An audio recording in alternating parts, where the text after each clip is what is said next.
Hello friends, welcome to ISPCS केंद्र। Friends, 100 pages note series में ये विश्व के भूगोल का 5वां लेक्चर है, 5th लेक्चर है। बाकी सारे सब्जेक्ट्स के प्लेलिस्ट के लिंक डिस्क्रिप्शन बॉक्स में दिए हुए हैं, तो आप जाकर बाकी वीडियोज को भी जरूर देख सकते हैं। अब बात करें इस नोट्स की, तो डिस्क्रिप्शन बॉक्स में टेलीग्राम चैनल का भी लिंक दिया हुआ है, तो आप जाकर उस चैनल का सब्सक्रिप्शन भी ले सकते हैं इस नोट्स के PDF के लिए।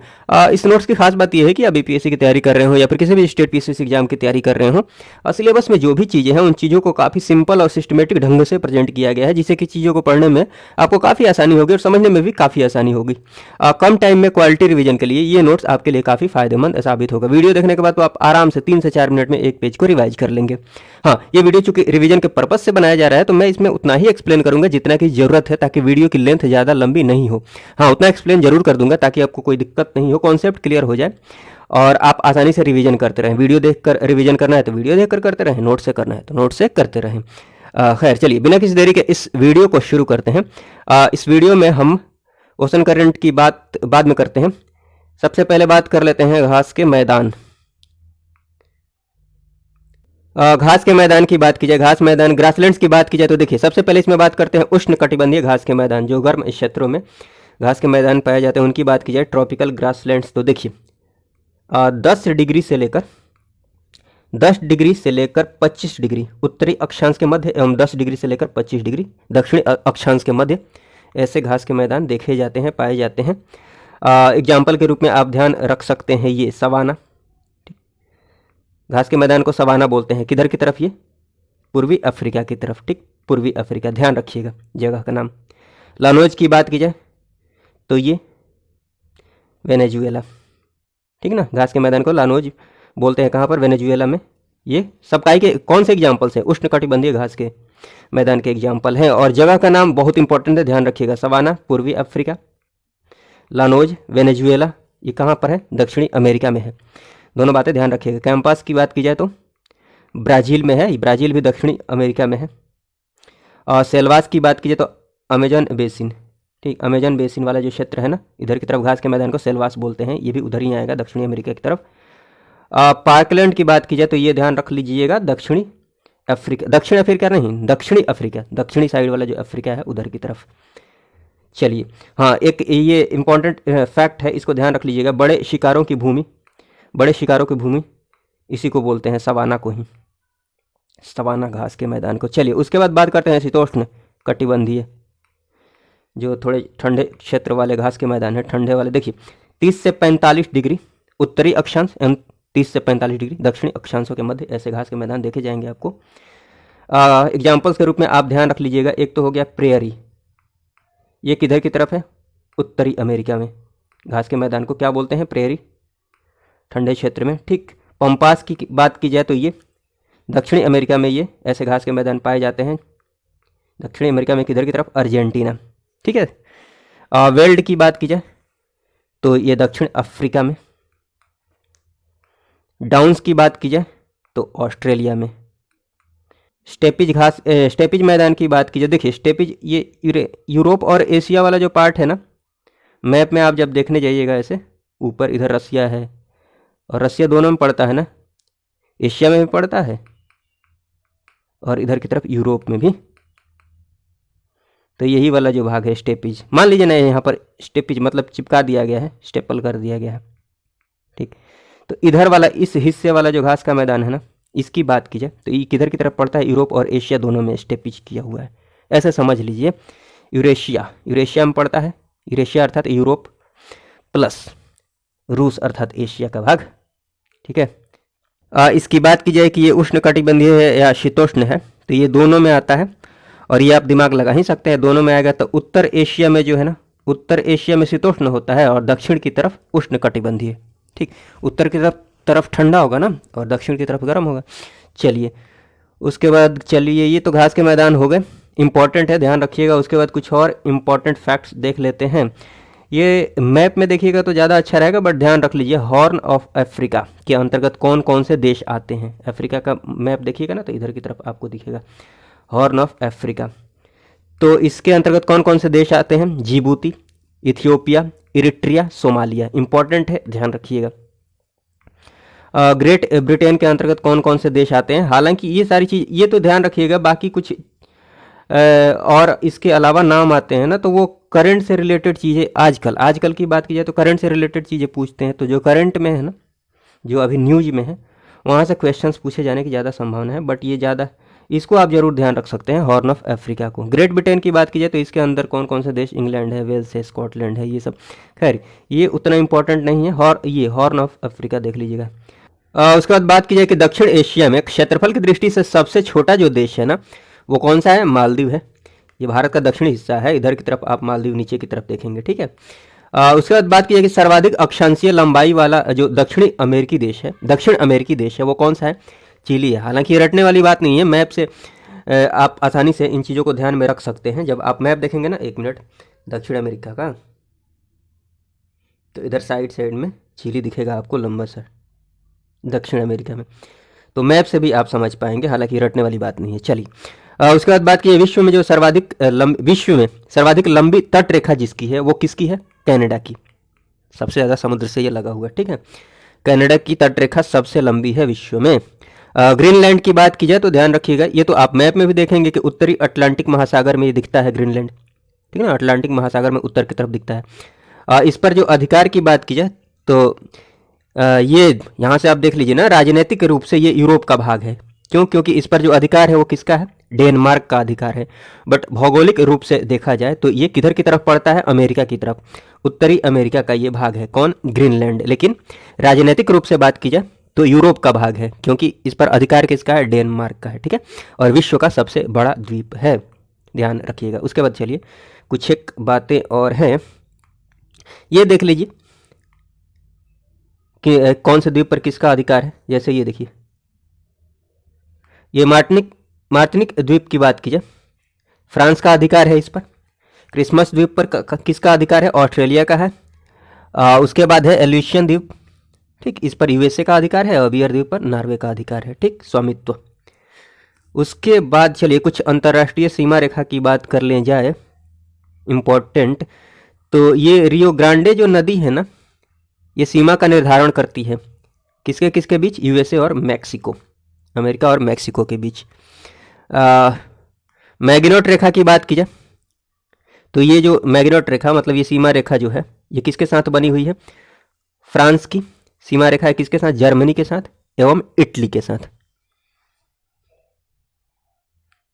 उसके बाद बात की जाए ऊपरी राइन नदी की बात की जाए तो ये सीमा का निर्धारण करती है फ्रांस और जर्मनी के बीच में।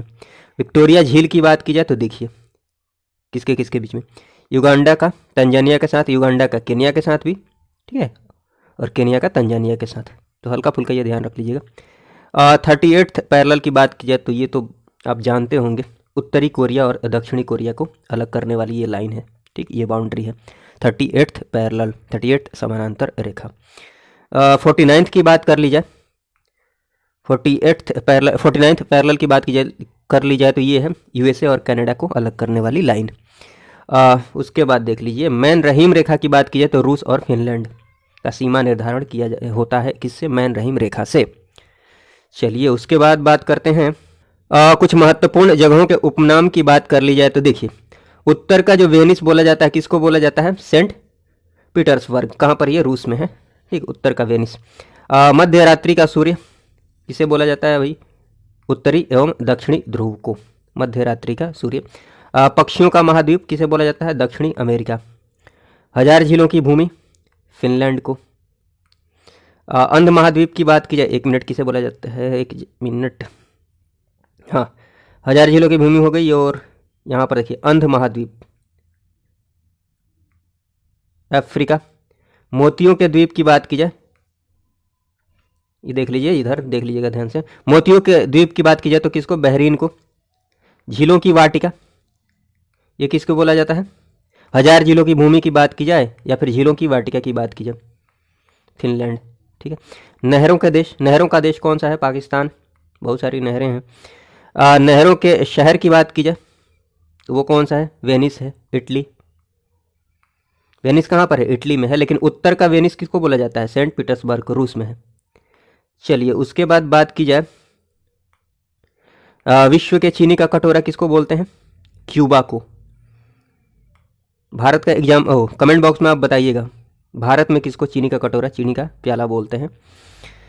उसके बाद बात की जाए स्वर्णिम पैगोडा का देश कौन सा है, तो ये ध्यान रखिएगा, म्यांमार। पवित्र भूमि के नाम से किसे जाना जाता है, फिलिस्तीन को। यूरोप का रोगी किसे कहा जाता है, तुर्की को, टर्की को। चीन का जो शोक है किस नदी को बोला जाता है, चीन का शोक, वांगहो नदी, जिसे पीली नदी भी कहते हैं। उसके बाद बात की जाए, देखिए स्वर्ण मंदिर का शहर कौन सा है, ये तो सिंपल सा है, अमृतसर। अमृतसर के बाद बात की जाए 5 नदियों की भूमि, ये भी सिंपल है, पंजाब, 5 नदियों की भूमि। भारत का जो प्रवेश द्वार है या फिर 7 टापुओं का जो नगर है, भारत का प्रवेश द्वार कौन सा है, मुंबई है। और 7 टापुओं के नगर की बात की जाए तो वो भी कौन सा है, मुंबई है। श्वेत हाथियों की भूमि की बात की जाए तो वो कौन सी भूमि है, थाईलैंड, थाईलैंड को बोलते हैं श्वेत हाथियों की भूमि। पूर्वी समुद्र की स्वामिनी कौन है, पूर्वी समुद्र की स्वामिनी किसे बोला जाता है, श्रीलंका को। अमेरिका का पेरिस कौन है भाई, अमेरिका का पेरिस। दक्षिण अमेरिका की बात की जा रही है, ब्यूनस आयर्स कहाँ पर है, दक्षिण अमेरिका में। ब्लू ग्रास स्टेट किसे बोला जाता है, केनेटुकी, यूएसए में है ये। पश्चिम का द्वार, पश्चिम का द्वार कौन सा है, इस्तांबुल है, कहाँ पर ये, टर्की में। सूर्योदय का देश कौन सा है, जापान है। स्वर्ण द्वार का नगर कौन सा है, सैन फ्रांसिस्को, यूएसए में है। पर्ल ऑफ साइबेरिया के नाम से किसे जाना जाता है, बैकाल झील को। प्रातःकालीन शांत स्थल, प्रातःकालीन शांत स्थल के नाम से के लिए कौन प्रसिद्ध है भाई, कोरिया। यूरोप की तेल राजधानी कौन सी है, एबरडीन। उसके बाद देखिए वादे की भूमि की बात की जाए तो मिंडानाओ द्वीप है, फिलीपींस में है। नदियों के देश की बात की जाए तो बांग्लादेश है। और धूम्रनगर की बात की जाए तो शिकागो है, ठीक है। उसके बाद कुछ एक और बातें देख लीजिए, ये एक मिनट, ये अरब सागर की रानी या फिर पूर्व का जो वेनिस है किसको बोला जाता है, कोचीन, कोचीन, ये भारत की बात है।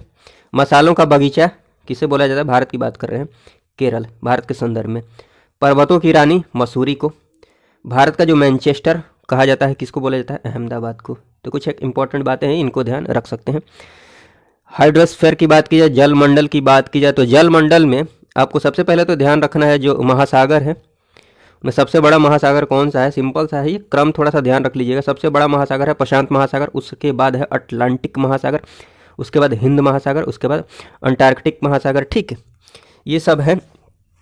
उस हाँ, महासागरीय नितल की बात की जाए ना, ओशन बॉटम का जो रिलीफ है, जो क्या बोलते हैं, स्थलाकृति है, अंदर की तरफ स्ट्रक्चर है, महासागर के अंदर का स्ट्रक्चर है, किस किस टाइप के स्ट्रक्चर दिखते हैं, ये थोड़ा सा नाम ध्यान रख लीजिएगा। ये महासागर के अंदर जो उनका क्या बोलते हैं रिलीफ है, वो है, उनके नाम है। जैसे महाद्वीपीय मग्न तट है, कॉन्टिनेंटल शेल्फ, अभी मैं दिखाता हूँ फोटो में, ये है महाद्वीपीय मग्न ढाल है, कॉन्टिनेंटल स्लोप है, नाम से ही पता चल रहा है, हालांकि चलिए मैप में दिखा रहा हूँ। गहरा जो सागरीय मैदान है, डीप सी प्लेन, ठीक। उसके बाद महासागरीय गर्त की बात की जाए, ओशन डीप की बात की जाए तो मैं चलिए दिखाता हूँ मैप में आपको। देखिए ये महाद्वीपीय जो मग्न तट है, कॉन्टिनेंटल जो शेल्फ है, देखिए ये जो किनारे वाला हिस्सा है ना, जो पानी में डूबा हुआ है, तट वाला हिस्सा, इसको महाद्वीपीय मग्न तट बोलते हैं। फिर हल्का सा ये ढाल है इतनी दूर तक, इसको बोलते हैं महाद्वीपीय ढाल, ठीक है। उसके बाद ये थोड़ा सा प्लेन हो जाता है, ढाल कम हो जाता है, तो इसको बोलते हैं महाद्वीपीय मैदान, ठीक है ना, डीप सी, मतलब गहरा सागरीय मैदान, डीप सी प्लेन। उसके बाद आ जाता है इधर की तरफ जो सबसे अधिक गहराई होती है, उसको बोलते हैं गर्त, ठीक है। गर्त भी मैंने यहाँ पर लिखा था, हाँ, महासागरीय गर्त। चलिए उसके बाद बात की जाए, डेटम रेखा ध्यान रख लीजिएगा, और ये भी ध्यान रख लीजिएगा 90, ये जो है ना, ये नाम ध्यान रख लीजिएगा, 90 ईस्टरीज। 90 ईस्टरीज कहाँ पर है, हिंद महासागर में स्थित एक कटक है, रिज है। कटक जो होता है ना, समुद्र, देखिए समुद्र का जो ये समुद्र का तल हो गया, तो समुद्र के तल के अंदर जो उठे हुए भाग होते हैं पर्वत पहाड़ जैसे, ठीक, इनको कटक बोलते हैं। तो ये नाम ध्यान रख लीजिएगा, 90 ईस्टरीज, ये कहाँ पर है, हिंद महासागर में है। उसके बाद हाँ, ये डेटम रेखा भी ध्यान रख लीजिएगा। डेटम रेखा जो है ना, ये हॉरिजेंटल लाइन है, ये सी लेवल है ना, सी लेवल के हॉरिजेंटल एक क्या है, लाइन है, क्षैतिज रेखा है इसके समानांतर, जिसके सहारे ऊंचाइयों एवं गहराइयों की माप की जाती है। उसके बाद ये कुछ एक फैक्ट्स हैं, इनको ध्यान रख लीजिएगा। पृथ्वी की सतह पर लगभग 2/3 पानी है, ये आप जानते ही हैं। उसके बाद बात करें कि पृथ्वी के केंद्र से जो निकटतम बिंदु है, ये तो आप दिमाग लगाकर भी बता सकते हैं। देखिए मान लीजिए ये पृथ्वी है और ये पृथ्वी का केंद्र है। अब केंद्र से डायरेक्ट आप सतह पर जाएंगे ना, पृथ्वी के सतह पर, तो वो दूर पड़ जाएगा, दूर पड़ जाएगा। लेकिन निकटतम पूछा है तो देखिए मान लेते हैं ये कि समुद्र का, महासागर का ये नीचे वाला तल है, नीचे वाला तल है। आपको पता है कि महासागर सागर की गहराई बहुत अधिक होती है। तो अगर निकटतम बिंदु जो मिलेगा पृथ्वी के केंद्र से, वो समुद्र के तल में ही मिलेगा, महासागर के तल में ही मिलेगा। हाँ, अभी आपको ये भी पता है कि महासागर के अंदर जो गर्त होते हैं उनकी गहराई सबसे अधिक होती है, ठीक है। और सबसे गहरा जो गर्त है वो कौन सा है, मेरियाना ट्रेंच है, मेरियाना गर्त है, ठीक है ना। आप समझ पा रहे हैं, जो कि प्रशांत महासागर में है। तो इससे आप डिसाइड कर सकते हैं आसानी से कि पृथ्वी के केंद्र से जो निकटतम बिंदु पड़ेगा ना, वो कौन सा बिंदु पड़ेगा, मेरियाना ट्रेंच वाला। उसके बाद ये भी ध्यान रख सकते हैं, दूसरे नंबर पर उत्तरी ध्रुव के पास जो आर्कटिक की तली है, आर्कटिक महासागर की तली, ठीक है। तली तो आएगा ही आएगा, क्योंकि वही नज़दीक पड़ेगा। चलिए उसके बाद ये ध्यान रख सकते हैं, मीठे जल की सर्वाधिक जो मात्रा है ना, वो कहाँ पर पाई जाती है। मीठे जल अर्थात साफ पानी, समुद्र की बात कीजिए, महासागर की बात कीजिए तो ये खारा पानी है ना। साफ पानी की बात कीजिए, जो पीने वाला पानी, तो वो कहाँ पर पाया जाता है, महाद्वीपीय एवं पर्वतीय हिम नदों, कुल मिलाकर आपको ध्यान रखना है ग्लेशियर्स में, हिम नदों में, ठीक है। चलिए उसके बाद ये ध्यान रख सकते हैं कि भूमि में जो गुरुत्वाकर्षण जल है ना, वो 0 अथवा 1/3 एटमॉस्फेयर से कम के तनाव पर स्थित होता है। गुरुत्वाकर्षण जल का मतलब होता है ना कि गुरुत्वाकर्षण की वजह से, ये मान लीजिए पृथ्वी की सतह है, तो गुरुत्वाकर्षण की वजह से, गुरुत्वाकर्षण बल की वजह से ऊपर जो पानी है वो नीचे की तरफ रिस कर चला जाता है, ठीक। अंदर जो पानी का लेवल है, पानी का स्तर है, वहाँ पर जाकर मिल जाता है, ठीक। गुरुत्वाकर्षण शक्ति की वजह से, बल की वजह से, ठीक, उसी को गुरुत्वाकर्षण बल बोलते हैं, जिसकी वजह से जो पानी मतलब गुरुत्वाकर्षण की वजह से नीचे चला जाता है, पृथ्वी का जो पानी वाला स्तर है ना, लेवल है, वहाँ पर। उसके बाद महासागरीय जलधारा की बात की जाए, ओशन करंट की बात की जाए, तो देखिए बहुत इंपॉर्टेंट है ये। चलिए इसको समझाने की कोशिश करता हूँ, मैप से समझने की कोशिश करते हैं, ताकि चीज़ों को रटना नहीं पड़े, कॉन्सेप्ट से चीज़ें ध्यान में रह जाएं आसानी से। हालांकि सारी चीज़ों को मैंने नोट कर दिया है, नोट डाउन कर दिया है, तो आपको कोई दिक्कत नहीं होगी। चलिए मैप से समझाता हूँ। ये देख लीजिए, ये आपको पता है कि यहाँ से ये विषुवत रेखा गुजरती है, ठीक है। रफली मैं खींच देता हूँ, ठीक। और आपको ये भी पता है कि सूर्य जो है ना, वो वर्ष भर लगभग लंबवत चमकते रहता है विषुवत रेखा पर। इसलिए इसके आसपास के जो क्षेत्र होंगे ना, विषुवत रेखा के आसपास के क्षेत्र, वो गर्म होंगे। और इधर की तरफ जैसे आप बढ़ेंगे ध्रुवों की तरफ, तो आप समझ सकते हैं कि इधर की तरफ ठंडे क्षेत्र होंगे, इधर की तरफ भी, दक्षिण में भी, ठीक है। और विषुवत रेखा के जो आसपास के क्षेत्र हैं वो गर्म होते हैं, ये ध्यान रखिएगा। और 2 बातें ध्यान रख लीजिए कि ये तो उत्तरी ध्रुव, ये उत्तरी गोलार्ध है, ये दक्षिणी गोलार्ध है। तो उत्तरी गोलार्ध में जो करंट का मूवमेंट होगा वो क्लॉकवाइज डायरेक्शन में होगा, और दक्षिणी में एंटी क्लॉकवाइज डायरेक्शन में, ठीक है। चलिए एक एक करके मैं सारी चीज़ों को बताता हूँ। हिंद महासागर से शुरू करते हैं। हिंद महासागर की बात की जाए, देखिए मान लेते हैं ये विषुवत रेखा है, अभी हिंद महासागर की बात कर रहे हैं, ये विषुवत रेखा है, ठीक है। हाँ, एक और बात ध्यान रख लीजिएगा कि विषुवत रेखा से होकर ध्रुवों की तरफ अगर कोई जलधारा जा रही है ऐसे, ठीक है, या फिर ऐसे, या फिर ऐसे, कैसे भी, मतलब उसका मोड आपको दिख रहा हो कि किधर की तरफ जाने को है, ध्रुवों की तरफ, तो वो कैसी जलधारा होगी, गर्म जलधारा होगी, क्योंकि विषुवत रेखा से होकर जा रही है किधर की तरफ, ध्रुवों की तरफ। इधर भी ऐसा हो सकता है, ऐसा, इधर की तरफ, ठीक है। तो ये भी गर्म जलधारा होगी। इसका ठीक उल्टा ध्यान रखेंगे कि ध्रुवों की तरफ से अगर किसी जलधारा का मूड हो रहा है इधर की तरफ आने को, तो वो कैसी जलधारा होगी, ठंडी होगी, क्योंकि ध्रुवों की तरफ से आ रही है, ठीक। इतना ध्यान रखिएगा। हाँ, तो ये है विषुवत रेखा। विषुवत रेखा के, इसको, ये जलधारा है मान लीजिए उत्तर दिशा में, विषुवत रेखा के उत्तर में जो जलधारा चल रही है ऐसे क्लॉकवाइज में चलेगी, और इसका जो डायरेक्शन आपको दिख रहा है विषुवत रेखा से होते हुए, इसका जो मूड है, मतलब इसकी जो टेंडेंसी है जाने की किधर की तरफ है, ध्रुवों की तरफ, इसका डायरेक्शन है। तो ये गर्म जलधारा होगी। हालांकि ये नहीं पूछा जाएगा उत्तर विषुवतीय रेखा किधर, मतलब कैसी जलधारा होगी, ये तो नाम में ही दिख रहा है, उत्तर विषुवतीय, दक्षिण विषुवतीय, ये सब में आपको दिखने को मिल जाएंगे, हिंद महासागर में, प्रशांत महासागर में, अटलांटिक महासागर में, प्रशांत महासागर में। ठीक, तो ये नाम में ही दिख रहा है, ये इंपॉर्टेंट नहीं है। हाँ, उसी जलधारा का नाम जगह के हिसाब से बदलने लगता है घूमते घूमते, तो वो इंपॉर्टेंट है, वही हमें ध्यान में रखना है। देखिए तो क्या बता रहा था, तो ये तो ध्यान, और इधर कोई इंपॉर्टेंट जलधारा है नहीं तो उसको छोड़ दीजिए। आइए दक्षिण की तरफ। तो दक्षिण विश्वतीय जलधारा की बात कीजिए, ऐसे ये जलधारा चलती है।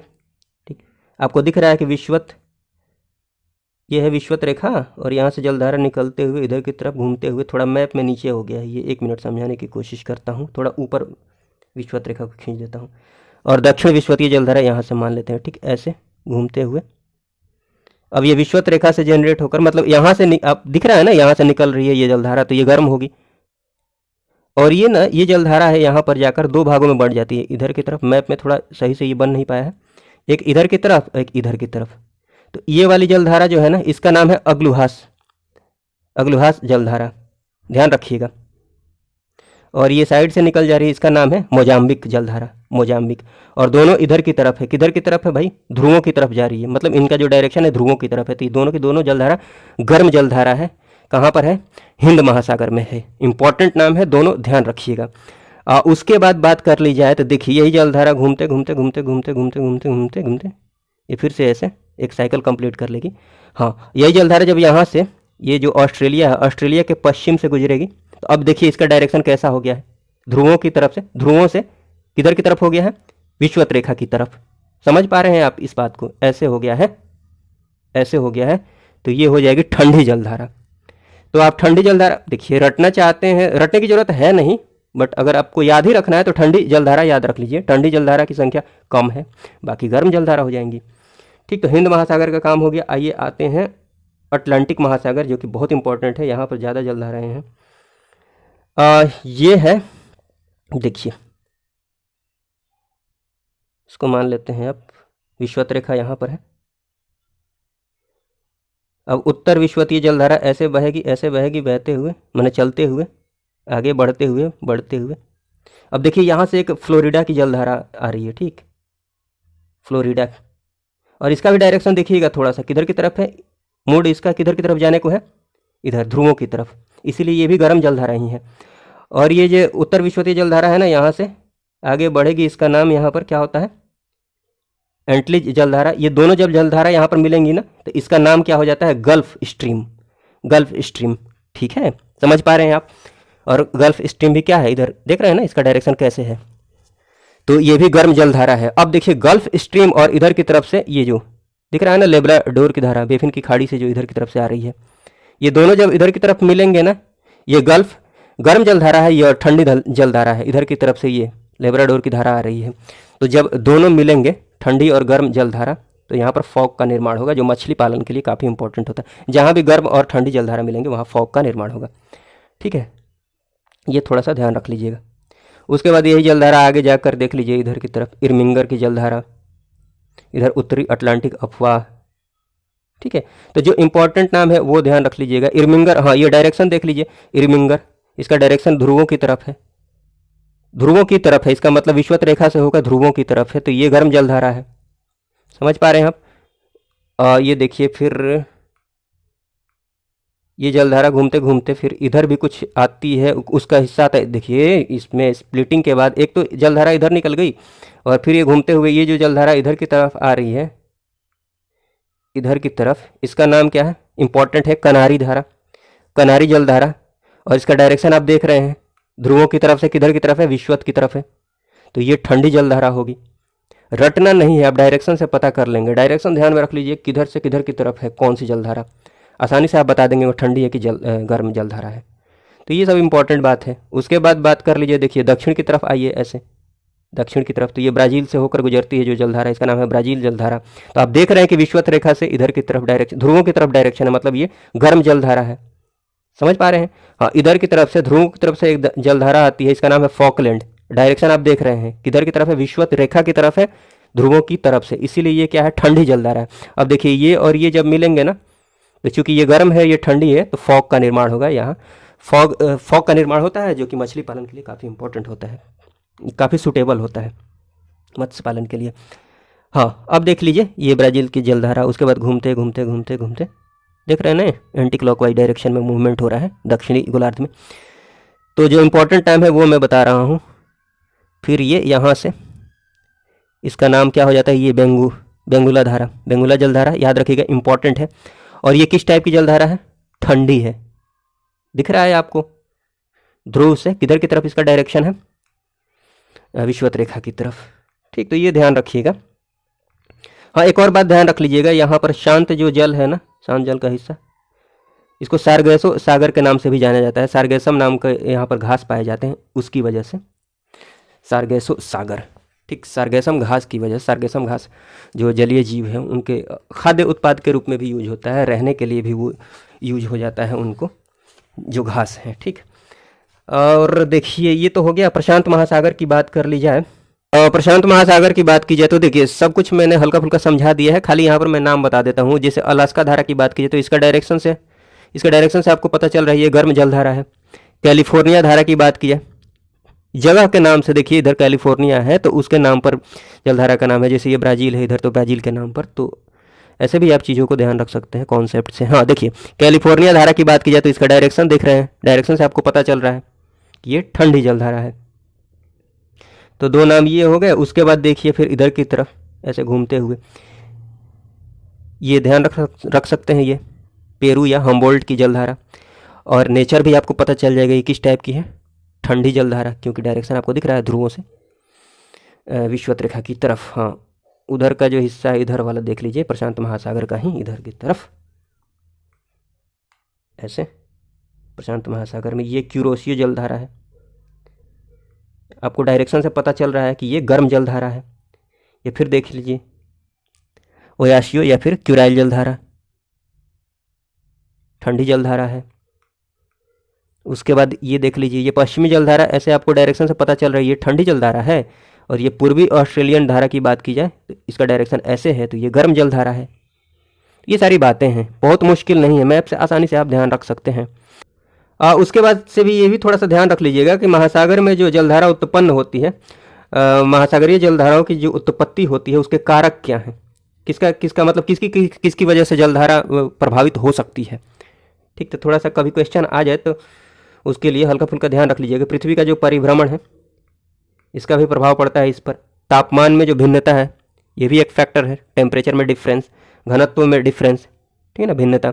वायु दाब तथा हवाएं, वाष्पीकरण, वेपराइजेशन की बात की जाए। उसके बाद देखिए वर्षा का जो प्रभाव है इससे भी प्रभावित होती है जलधारा, तो ये थोड़ा सा ध्यान रख सकते हैं। गर्म जलधारा की बात कर ली, हाँ ये सब कुछ मैं बता चुका हूँ। बताने के बाद यहाँ पर नोट कर दिया है तो इनको आप पढ़ सकते हैं। जैसे कि अभी बताया ना कि विषुवत रेखा से जो दूर जाती हुई जलधारा है वो गर्म टाइप की होती है। अटलांटिक महासागर की बात कर ली जाए तो इसमें कौन कौन सी जलधारा है, फ्लोरिडा धारा है, गल्फ स्ट्रीम है, इर्मिंगर है, नॉर्वे है, ब्राज़ील है, सब जलधाराएं हैं, इनको मैंने नोट कर दिया है तो आप पढ़ सकते हैं। और क्या है, प्रशांत महासागर की बात कर ली जाए तो इसमें जो जलधाराएं हैं वो है क्यूरेशियो है, पूर्वी ऑस्ट्रेलियन धारा है, अलास्का की धारा है। ठीक, हिंद महासागर में बात की जाए तो मोजाम्बिक है, अग्लिहास है, इंपॉर्टेंट है दोनों नाम हिंद महासागर वाला। उसके बाद ठंडी जलधारा की बात कर ली जाए तो जो ध्रुवों से दूर जाने वाली जलधारा है ना, ध्रुवों से दूर जाती है जो, वो कौन सी जलधारा है, ठंडी जलधारा। ठीक, तो ये ध्यान रख लीजिएगा।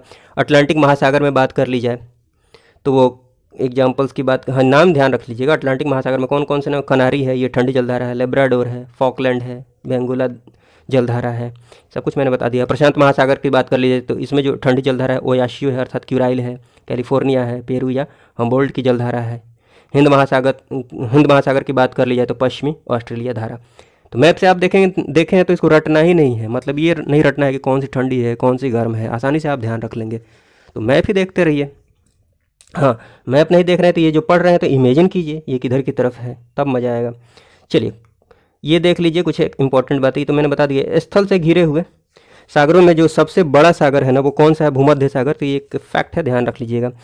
सारगैसो की सागर की बात कीजिए तो ये बता दिया है मैंने कहाँ पर है, ये उत्तरी अटलांटिक महासागर में पाया जाता है। सारगैसम नामक घास की वजह से इसका नाम सारगैसो सागर है। लवणता की बात की जाए तो सैलिनिटी की बात की जाए तो देखिए सैलिनिटी से संबंधित कुछ एक बातें देख लेते हैं। एक तो ये वर्ड हेलोक्लाइन जो है ना, इसका मतलब क्या होता है ये जान लीजिए कि महासागर का वह क्षेत्र जहाँ गहराई के साथ साथ लवणता जो है ना, सैलिनिटी जो है ना वो तीव्र गति से बढ़ती है। ठीक, क्या बोलते हैं उसको, हेलोक्लाइन। उसके बाद बात कर ली जाए तो देखिए ये ध्यान रखिएगा कि सागरीय लवणता का जो मुख्य स्रोत है, इंपॉर्टेंट है, ध्यान रखिएगा, सागरीय लवणता का जो मुख्य स्रोत है वो है भूमि। अब इस भूमि की लवणता को पहुंचाता कौन है सागर तक, तो देखिए इसको पहुंचाने वाला जो सबसे प्रमुख कारक है वो है नदियाँ। नदियाँ जो है ना लवणता को सागर तक पहुंचाने वाले कारकों में प्रमुख हैं, ध्यान रखिएगा। हाँ, उसके बाद बात कर ली जाए कि लवणता नियंत्रित करने वाले, एक मिनट, लवणता को नियंत्रित करने वाले, सैलिनिटी को नियंत्रित करने वाले और अन्य कारक क्या क्या हो सकते हैं। तो नदियाँ का तो मैंने बता ही दिया, नदियाँ। उसके बाद वाष्पीकरण भी हो सकता है। देखिए लवणता कैसे कैसे प्रभावित हो सकती है, आपको खाली ये ध्यान रखना है कि किन से लवणता प्रभावित हो सकती है, उनका नाम ध्यान रखना है। एक तो वाष्पीकरण, पवन हो गया, नदी का जल हो गया, वर्षा हो गई, ज्वालामुखी आदि, ठीक, ये सब कारक हैं जिनसे लवणता प्रभावित हो सकती है। समझाने की कोशिश करता हूँ एक दो एग्जाम्पल से। मान लीजिए कोई बर्तन है और बर्तन में सलाइन वाटर रखा हुआ है, लवणीय जल रखा हुआ है, ठीक है ना, खारा पानी है। अब इसमें क्या कर लीजिए, मीठा जल मिला दीजिए, अर्थात पीने वाला पानी मिला दीजिए। तो जैसे ही आप पीने वाला पानी मिलाएंगे तो इसकी जो लवणीयता है वो कम हो जाएगी।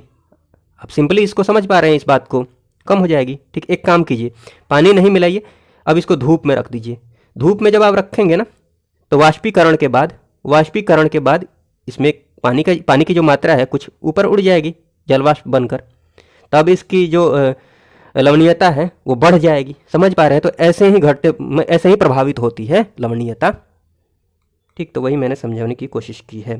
तो ये कारक याद रखिएगा, वाष्पीकरण, पवन, नदी जल, वर्षा, ज्वालामुखी, ये सब इससे लवणीयता को नियंत्रित, मतलब इससे लवणीयता जो है ना वो प्रभावित होती है। उसके बाद बात कर ली जाए, हाँ, जो सागरीय लवणता है ना, वो जो जल का भार होता है कुल अपॉन क्या होता है, उसमें जो घुले हुए पदार्थ होते हैं उनका भार, ये सागरीय लवणता के बराबर होता है। तो ये थोड़ा सा ध्यान रख सकते हैं। हाँ, ध्यान आपको ये रखना है कि सबसे ज़्यादा जो योगदान होता है सागर की, जो समुद्र का जल है उसकी लवणता में जो सबसे ज़्यादा योगदान होता है वो होता है सोडियम क्लोराइड का, NaCl का। ठीक, उसके बाद मैग्नीशियम क्लोराइड, सबसे ज़्यादा सोडियम क्लोराइड, उसके बाद मैग्नीशियम क्लोराइड। लवणता की सबसे ज़्यादा मात्रा जो है वो किस में है, ये ध्यान रख लीजिएगा, इंपॉर्टेंट है, वान झील में है सबसे ज़्यादा मात्रा। ये कहाँ पर है, टर्की में है। उसके बाद मृत सागर है, फिर ग्रेट सॉल्ट लेक है। तो ये सब है। महासागरों की औसत लवणता की बात की जाए तो देखिए महासागरों की औसत जो लवणता है ना, एवरेज सैलिनिटी है, वो है लगभग 35 ppm, 35 पार्ट पर मिलियन, ppm, ये टी हो गया। ठीक, खैर चलिए, ये सारी बातें हैं। इस वीडियो की लेंथ ज़्यादा लंबी हो जाएगी, इसलिए इस वीडियो में बस इतना ही रहने देते हैं। इस वीडियो को देखने के लिए आपका बहुत बहुत धन्यवाद। जय हिंद, जय भारत।